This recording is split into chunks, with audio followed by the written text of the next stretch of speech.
Hi everyone. तो आप सबको पता है हम तैयारी कर रहे हैं एच टेट 5 जुलाई को जो एग्जाम होने वाला है उसकी। और हम पहले कर रहे हैं हिस्ट्री का रिवीजन। और आज है डे 4। इससे पहले हमारी 3 क्लासेस हो चुकी हैं रिवीजन की। अगर आप इतिहास का अच्छा रिवीजन करना चाहते हैं और आप चाहते हैं कि आपको हूबहू क्वेश्चन एग्जाम में मिले तो आप इस क्लास को फॉलो कर सकते हैं। तो चलिए अब हम वक्त बर्बाद न करते हुए हमारा आज का पहला क्वेश्चन करते हैं। हमारा पहला क्वेश्चन है कथन और कारण। कथन दिया हुआ है उत्तर वैदिक काल में समाज में महिलाओं की स्थिति में ऋग वैदिक काल की तुलना में गिरावट आई। ये बात बिल्कुल ठीक है। उत्तर वैदिक काल में ऋग वैदिक काल में महिलाओं की स्थिति अच्छी थी बहुत ही अच्छी थी। लेकिन उत्तर वैदिक काल आते आते महिलाओं की स्थिति में गिरावट आई। इसका कारण दे रखा है उत्तर वैदिक काल में महिलाओं को सभा और विदत जैसे राजनीतिक संगठनों में भाग लेने के अधिकार से वंचित कर दिया गया है। ये बात बिल्कुल ठीक है। ऋग्वैदिक काल में महिलाओं को सभा और विदत जैसे राजनीतिक संगठनों में भाग लेने का अधिकार था। लेकिन उत्तर वैदिक काल आते आते महिलाओं को इन सारे अधिकारों से वंचित कर दिया गया। तो दोनों ही स्टेटमेंट बिल्कुल ठीक है। तो इसका आंसर है ए और आर दोनों सही है और आर की सही व्याख्या करता है। ये हम ऑप्शन कैसे निकालेंगे? उत्तर वैदिक काल में समाज में महिलाओं की स्थिति में ऋग्वैदिक की तुलना में गिरावट आई। आप देखना इन दोनों के बीच में क्योंकि का संबंध बनना चाहिए। क्यों आई गिरावट? क्योंकि उत्तर वैदिक काल में महिलाओं को सभा और विदत जैसे राजनीतिक संगठनों में भाग लेने के अधिकार से वंचित कर दिया गया।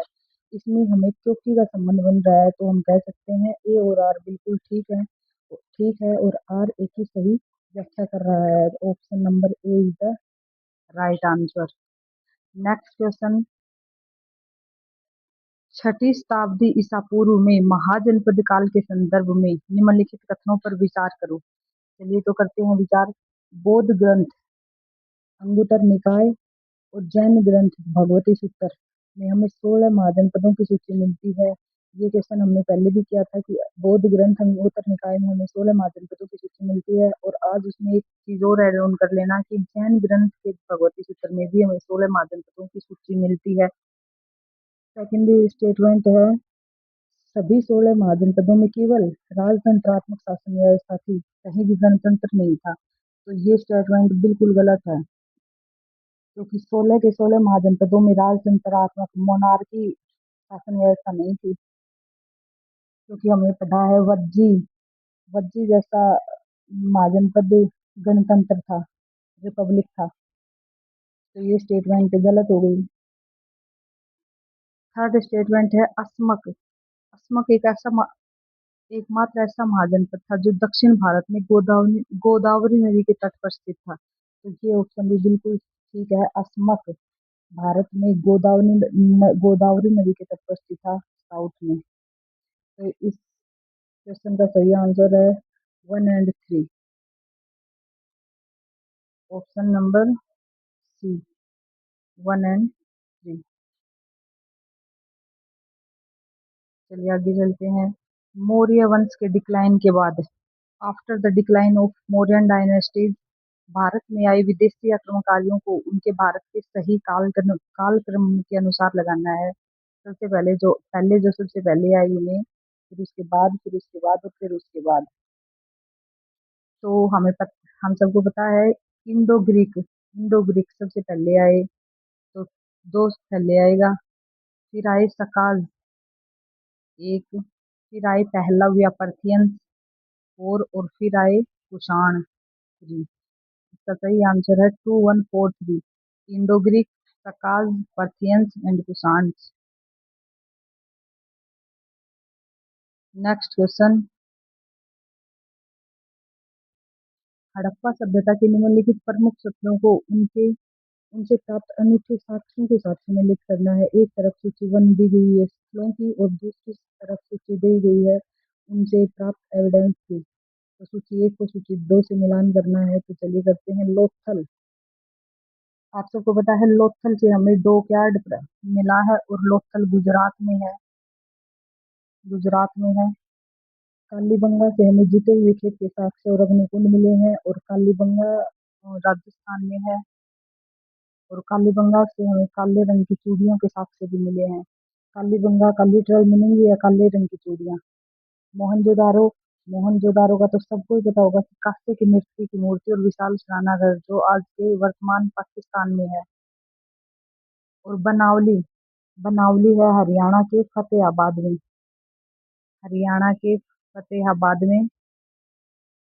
जहाँ से हमें फतेहाबाद में जहाँ से हमें मिट्टी का बना हुआ हल खिलौना मिला है।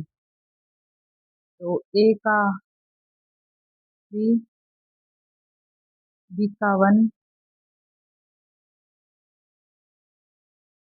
सी का 2 और डी का 4। चलिए चेक करते हैं आंसर। ए का 1,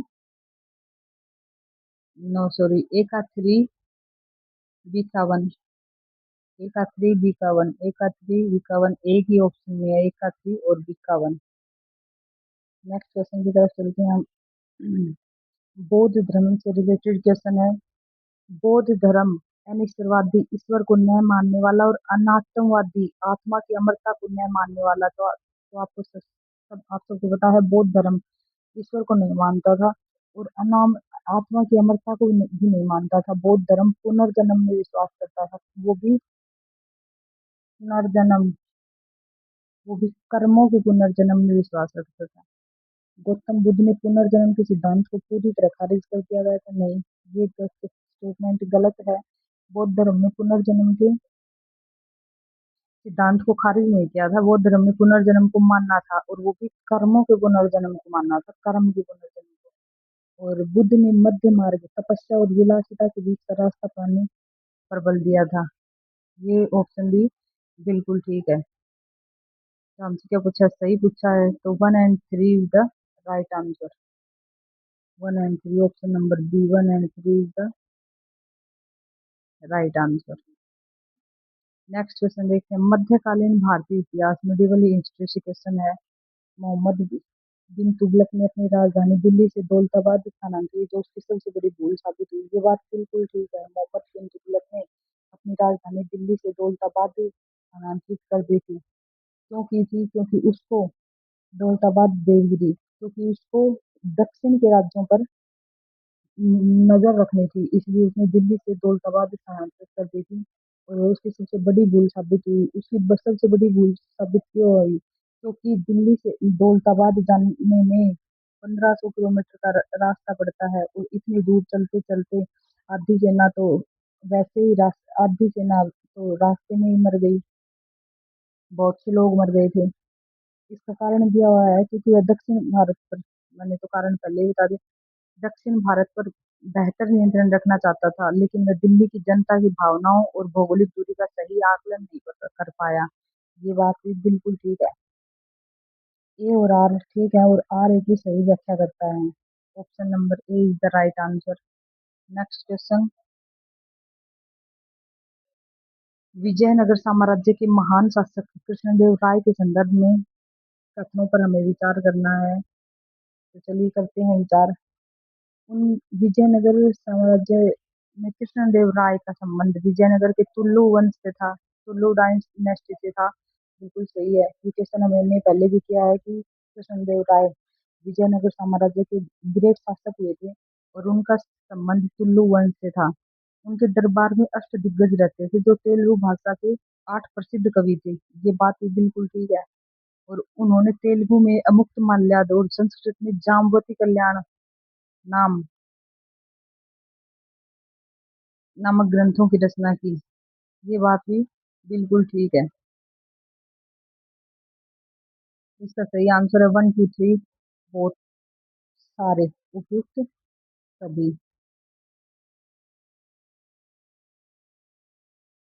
एक तरफ सूची 1 दी हुई है मंत्रियों की और दूसरी तरफ सूची 2 दी हुई है कार्यों की विभाग की। ये शिवाजी महाराज के अष्टप्रधान प्रशासनिक मंडल से उनके मंत्रियों और विभागों की सूची दी हुई है। उनको हमें आपस में मिलान करना है। तो शिवाजी महाराज के प्रशासनिक कार्यों की दी हुई है, तो चलिए देखते हैं। पेशवा। शिवाजी के प्रशासन में पेशवा किसे कहा जाता था? पेशवा कहा जाता था प्रधानमंत्री को, जो सामान्य प्रशासन और नागरिक मामलों की देखरेख करते थे। राजा के बाद पेशवा का पद सबसे बड़ा होता था। पेशवा का पद पद सबसे बड़ा होता था राजा के बाद। पेशवा का पद शिवाजी के प्रशासन में। अमात्य किसे कहा जाता था? अमात्य कहा जाता था वित्त मंत्री को, जो आय और व्यय का लेखा जोखा रख रहा था। सुमंत। सुमंत किसे कहा जाता है? सुमंत कहते थे विदेश मंत्री, जो पड़ोसी राज्यों के साथ संबंध स्थापित करता था।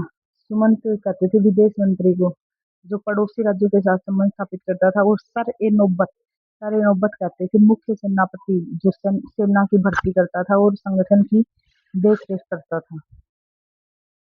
तो अब आप देख लो।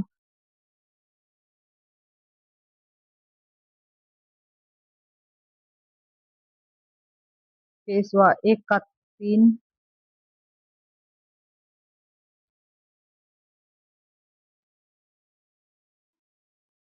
एक का तीन अमात्य वित्त मंत्री। दिक्का एक। सुमंत विदेश मंत्री। सी का फोर। और डी का टू। एक का तीन, बी का एक, सी का फोर, डी का two. Option number A is the right answer. Sher Shah Suri को मध्यकाल में अकबर का अग्रगामी ऑफ फॉरेनर ऑफ अकबर कहा जाता था। ये बात बिल्कुल ठीक है कि शेरशाह सूरी को मध्यकाल में अकबर का अग्रगामी कहा जाता था। ये स्टेटमेंट बिल्कुल ठीक है। क्यों कहा जाता था? क्योंकि शेरशाह सूरी ने प्रशासनिक, सैन्य और विशेषकर भूमि राजस्व सुधार, लैंड रेवेन्यू सुधार जैसे राई और जब्ती प्रणाली लागू किए थे। राई और जब्ती क्या थे? भूमि सुधार, लैंड रेवेन्यू सुधार में थे, जो शेरशाह सूरी ने अपने प्रशासन में लागू किए थे, जिन्हें बाद में अकबर ने कुछ बदलाव करके अपना लिया था। इसलिए शेरशाह सूरी को मध्यकाल में अकबर का अग्रगामी कहा जाता है। और शेरशाह सूरी, तो इसका राइट आंसर है ए और आर दोनों सही है, और आर एक ही सही व्याख्या करता है।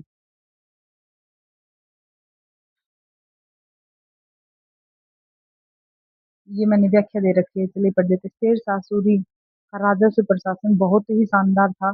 राजस्व प्रशासन, लैंड रेवेन्यू बहुत शानदार था। उसने जमीन की पैमाइश कराई। शेरशाह सूरी ने जमीन की पैमाइश करानी शुरू की। जमीन की पैमाइश पैमाइश शुरू की।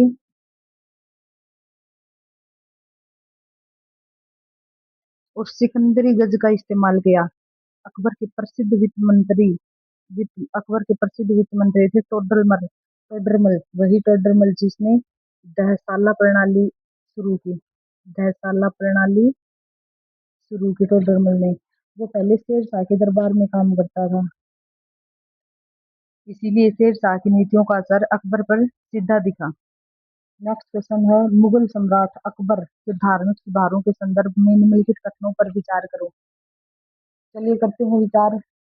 अकबर ने 1564 में गैर मुसलमानों पर जो जजिया कर लगाया था, उसको पूरी तरह से समाप्त कर दिया था। ये बात बिल्कुल ठीक है। 1564 में 1575 में उसने फतेहपुर सीकरी में इबादत खाना बनवाया, जहां शुरुआत में केवल रूढ़िवादी सुन्नी उलेमाओं को चर्चा की अनुमति थी, लेकिन बाद में सभी धर्मों के लोगों को वहां पर जाए वहां पर जाने की अनुमति दे दी गई थी।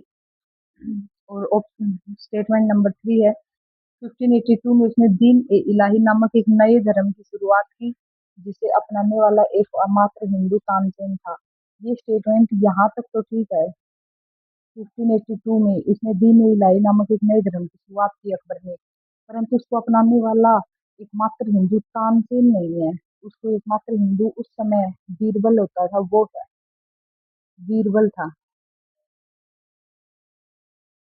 तो हमसे क्या पूछा? सही पूछा है, तो one and two is the right answer. 1 and 2. Option number A is the right answer. Next question. 1857 की क्रांति से क्वेश्चन है। 1857 की क्रांति की शुरुआत सैन्य विद्रोह के रूप में हुई, ये बात बिल्कुल ठीक है। शुरू में ये विद्रोह सैन्य विद्रोह के रूप में हुआ, लेकिन जल्द ही इसने जन विद्रोह का रूप ले लिया। ब्रिटिश साम्राज्य से की नीतियों से तंग आकर इस सैन्य विद्रोह ने बाद में जन विद्रोह का रूप ले लिया, ये बात ठीक है। और सैन्य विद्रोह इस सैन्य विद्रोह का तात्कालिक कारण क्या था? गाय और सूअर की चर्बी वाले कारतूसों का प्रयोग। गाय व सूअर की चर्बी वाले कारतूसों का उपयोग ही इस सैन्य विद्रोह का तात्कालिक कारण था, परंतु बाद में ब्रिटिश सरकार के नीतियों से तंग आकर इसने जन विद्रोह का रूप ले लिया, ये बात बिल्कुल ठीक है। क्योंकि ब्रिटिश सरकार की दमनकारी भू राजस्व नीति, जैसे इस्तेमरारी, हमने कल की क्लास में पढ़ा था, इस्तेमरारी, महालवाड़ी और रैयतवाड़ी। तो इस्तेमरारी का प्रयोग, इस्तेमरारी नीति किसने लागू की थी? इस्तेमरारी नीति लागू की थी लॉर्ड कॉर्नवालिस ने। महालवाड़ी लागू की थी होल्ट मैकेंजी ने। और रैयतवाड़ी रीड एंड मुनरो ने। इन्होंने आम जनता को पूरी तरह बर्बाद कर दिया था, जिससे वे अंग्रेजों के खिलाफ खड़े हो गए थे, ये बात बिल्कुल ठीक है। तो ऑप्शन नंबर ए, ए और आर दोनों ठीक है, और आर ए की सही व्याख्या करता है। Next question. सही मिलान करना है हमें। 1857 की क्रांति में जो मुख्य केंद्र थे और वहां पर उनके मुख्य केंद्रों पर विद्रोह को दबाने वाले ब्रिटिश अधिकारियों को सम्मिलित करना है। चलिए करते हैं। एक तरफ हमें क्रांति के केंद्र दे रखे और दूसरी तरफ हमें ब्रिटिश अधिकारी। तो हमें दिल्ली दिल्ली में 1857 की क्रांति का जो मुख्य केंद्र था दिल्ली में, उसको दबाने के लिए जॉन निकोलसन और हडसन जाने जाते हैं दिल्ली से, जहां पर जॉन निकोलसन तो मारा जाता है और हडसन फिर वहां पर क्रांति को दबा देता है। झांसी झांसी पर सर ह्यूरोज विद्रोह को देखता है, दबाता है। कानपुर और लखनऊ में कैंपबेल विद्रोह को दबाता है। और बिहार में विलियम टेलर। ए का 2, बी का 4, सी का 1 और डी का 3। चलिए देखते हैं आंसर। ए का 2, बी का 4, सी का 1। ए का 2, बी का 4, सी का 1, डी का 3। Option number A is the right answer. 1905 के स्वदेशी आंदोलन के संदर्भ में हमें विचार करना है। 1905 में जो स्वदेशी आंदोलन की शुरुआत हुई, वो क्यों हुई, इस पर हमें विचार करना है। तो स्टेटमेंट नंबर 1 है, यह आंदोलन लॉर्ड कर्जन द्वारा बंगाल विभाजन की घोषणा के विरोध में शुरू हुआ। ये बिल्कुल ठीक है। 1905 में बंगाल विभाजन के बाद स्वदेशी आंदोलन की शुरुआत हुई। बंगाल विभाजन के विरोध में स्वदेशी आंदोलन की शुरुआत हुई। इस आंदोलन के दौरान पहली बार महिलाओं ने बड़े पैमाने पर विदेशी कपड़ों की दुकानों और शराब के ठेकों पर धरना दिया, ये बात बिल्कुल ठीक है। इस आंदोलन का नेतृत्व केवल बंगाल तक सीमित रहा। स्वदेशी आंदोलन का नेतृत्व केवल बंगाल तक सीमित रहा, ये किसने कह दिया? बाल गंगाधर तिलक और लाला लाजपत राय ने इसका विरोध किया? नहीं, बाल गंगाधर तिलक और लाला लाजपत राय ने इसका पूर्णतः सहयोग दिया। तो ये स्टेटमेंट गलत हो जाएगी। और ये केवल बंगाल तक नहीं, बल्कि देश के कई राज्यों तक फैला था। तो option number 1 and 2 is the right answer. Next question. Bhimrao Ambedkar और महात्मा गांधी के बीच जो प्रसिद्ध पुन्ना पैक्ट हुआ था 1932 में, ये कथन है कि डॉक्टर भीमराव अंबेडकर और महात्मा गांधी के बीच 1932 में प्रसिद्ध पुन्ना पैक्ट हुआ। बिल्कुल ठीक बात है। कहाँ हुआ? यरवदा जेल में। यरवदा जेल में। गांधी जी प्रधानमंत्री क्यों हुआ? क्योंकि गांधी जी ब्रिटिश प्रधानमंत्री रैमजे मैकडोनाल्ड के सांप्रदायिक पंचायत कम्युनल अवार्ड के खिलाफ यरवदा जेल में आमरण अनशन पर बैठ गए थे, जो दलितों को अलग निर्वाचन क्षेत्र दे रहा था। इसी कारण जो ब्रिटिश का प्रधानमंत्री था वो दलितों को अलग निर्वाचन दे रहा था, इसलिए गांधी जी यरवदा जेल में तब गांधी जी यरवदा जेल में थे, तो वहां पर वो आमरण अनशन पर बैठ गए थे। और इसी के कारण भीमराव अंबेडकर और महात्मा गांधी के बीच प्रसिद्ध पुन्ना पैक्ट हुआ। ये बात बिल्कुल ठीक है, और इसका नतीजा ये निकला कि दलितों को अलग निर्वाचन क्षेत्र नहीं बल्कि आरक्षित सीटें दी गई। आरक्षित सीटें दी गई। ए और आर दोनों सही, और आर की सही व्याख्या करता है। नेक्स्ट क्वेश्चन, गांधी युग की निम्नलिखित महत्वपूर्ण घटनाओं को उनके सही कालानुक्रमिक क्रम में व्यवस्थित करो। गांधी जी की महत्वपूर्ण इंसिडेंट है, हमें उन्हें सही कालक्रम में लगाना है। तो चलिए देखते हैं।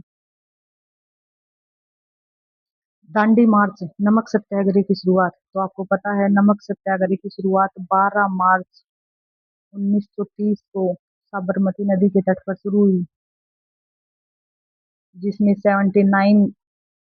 78 अनुयायी थे और गांधी जी को मिलाकर 79 थे। चंपारण सत्याग्रह भारत गांधी जी का भारत में पहला सत्याग्रह जो हुआ था 1917 को। खेड़ा सत्याग्रह हुआ 1918 को। और सविनय अवज्ञा आंदोलन, नॉन कोऑपरेशन मूवमेंट का निलंबन गांधी समझौता हुआ था 1931 में। तो अब आप लगा लीजिए, पहले आएगा 2, फिर खेड़ा सत्याग्रह 3, फिर 1 और फिर 4। 2314 answer. 2314 option number is the right answer. अब हम कुछ अब हम कुछ क्वेश्चन करेंगे वर्ल्ड हिस्ट्री के। तो देखते हैं, वर्ल्ड हिस्ट्री से संबंधित क्वेश्चन है। फ्रांसीसी क्रांति के दौरान उभरे जैकोबिन क्लब के संदर्भ में हमें कथनों पर विचार करना है। तो देखते हैं कथन। इस क्लब के सदस्य मुख्य रूप से समाज के समृद्ध और अमीर वर्गों जैसे बड़े व्यापारी और जमींदार से आते थे। ये स्टेटमेंट बिल्कुल गलत है, क्योंकि इस क्लब के सदस्य समाज के समृद्ध और अमीर वर्गों से नहीं बल्कि छोटे वर्गों से आते थे।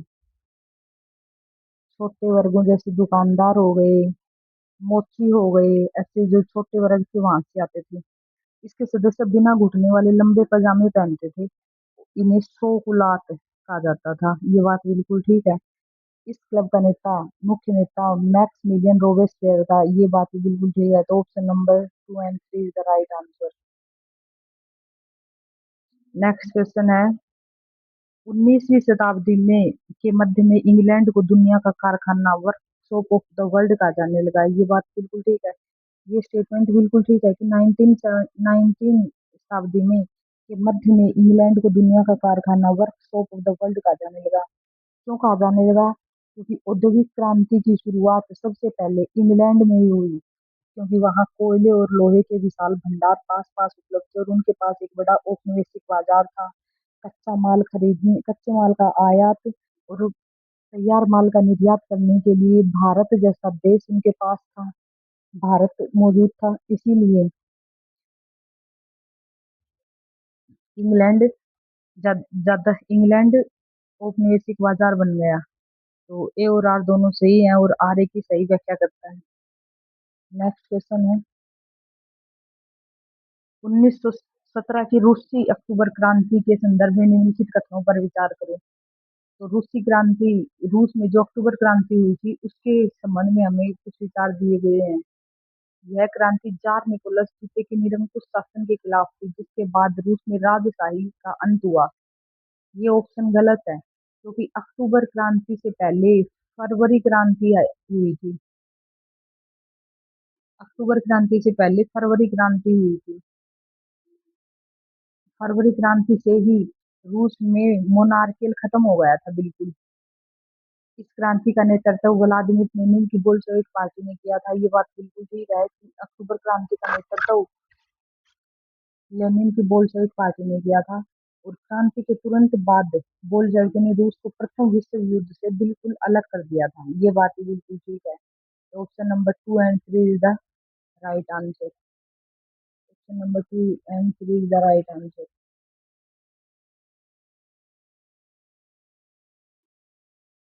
प्रथम विश्व युद्ध और उसके बाद की वैश्विक घटनाओं के वर्षों को सम्मिलित करो। एक तरफ हमें ऐतिहासिक घटना दी हुई है और दूसरी तरफ हमें सटीक वर्ष दिए गए हैं। और ये क्वेश्चन आज के ट्रेंडिंग क्वेश्चन है, मिलान वाले। तो देख लो, इस क्लास से आपका बहुत ही अच्छा रिवीजन हुआ है। प्रथम विश्व युद्ध की शुरुआत कब हुई थी? प्रथम विश्व युद्ध की शुरुआत हुई थी 1914 में। वर्साई की अपमानजनक और द्वितीय विश्व युद्ध की शुरुआत कब हुई थी? जर्मनी का पोलैंड पर हमला हुआ था। तो द्वितीय विश्व युद्ध की शुरुआत हुई थी 1939 में। वर्साई की जो अपमानजनक संधि हुई थी, उसके साथ ही प्रथम विश्व युद्ध का अंत हुआ था, वो था 1919 में। और अमेरिका में महान आर्थिक मंदी हुई थी। क्यों हुई थी? क्योंकि वहां पर न्यूयॉर्क की वॉल स्ट्रीट दीवार गिर गई थी, इसलिए। तो ये हुआ था 1929 में। एक का टू, बी का वर्साई की संधि हुई थी 1919 में। बी का 4, सी का 1 और डी का 3। ए का 2, बी का 4। ए का 2, बी का 4, सी का 1, डी का 3। Option number is the right answer. And आज का लास्ट क्वेश्चन है ये। आप देख सकते हैं हमने हिस्ट्री और वर्ल्ड हिस्ट्री की अच्छे से रिवीजन कर ली है। ऐसे ही हम कुछ क्लासेस और लेंगे और उसमें बचे हुए क्वेश्चन के तहत हम पूरी हिस्ट्री को रिवाइज कर लेंगे। तो ये अब मैं आपको एक बार फिर से बोल रही हूँ कि ये क्लास आपके लिए बहुत इंपॉर्टेंट होने वाली है। और इस क्लास से एज इट इज क्वेश्चन आपको एक्सटेट में मिलेंगे। एंड आज का लास्ट क्वेश्चन है, जर्मनी के वाइमर गणराज्य लोकप्रिय नहीं हो उसका और जर्मन जनता इसे पसंद नहीं करती थी। ये बात ठीक है। कारण दिया गया है क्योंकि वाइमर गणराज्य ने ही पहले विश्व युद्ध के मित्र राष्ट्र के साथ वर्साई की अपमानजनक संधि पर हस्ताक्षर की थी, जिसे जर्मन जनता राष्ट्रीय शर्म मानती थी। ए और आर दोनों सही है और आर एक ही सही व्याख्या कर रहा है। ये बात बिल्कुल ठीक है। तो दोस्तों, आज के लिए बस इतना ही। अब मिलेंगे अगली क्लास में कुछ नए क्वेश्चनों के साथ। हमारे प्रैक्टिस सेशन हिस्ट्री का अभी कुछ दिन और चलेगा। हमारी जैसे ही पूरी प्रैक्टिस हो जाएगी हिस्ट्री की, तो हम अगले सब्जेक्ट की तरफ चलेंगे, ज्योग्राफी की तरफ। तो ठीक है, आज के लिए बस इतना ही। अगर क्लास अच्छी लगे तो लाइक शेयर एंड सब्सक्राइब करना ना भूलें। Thank you.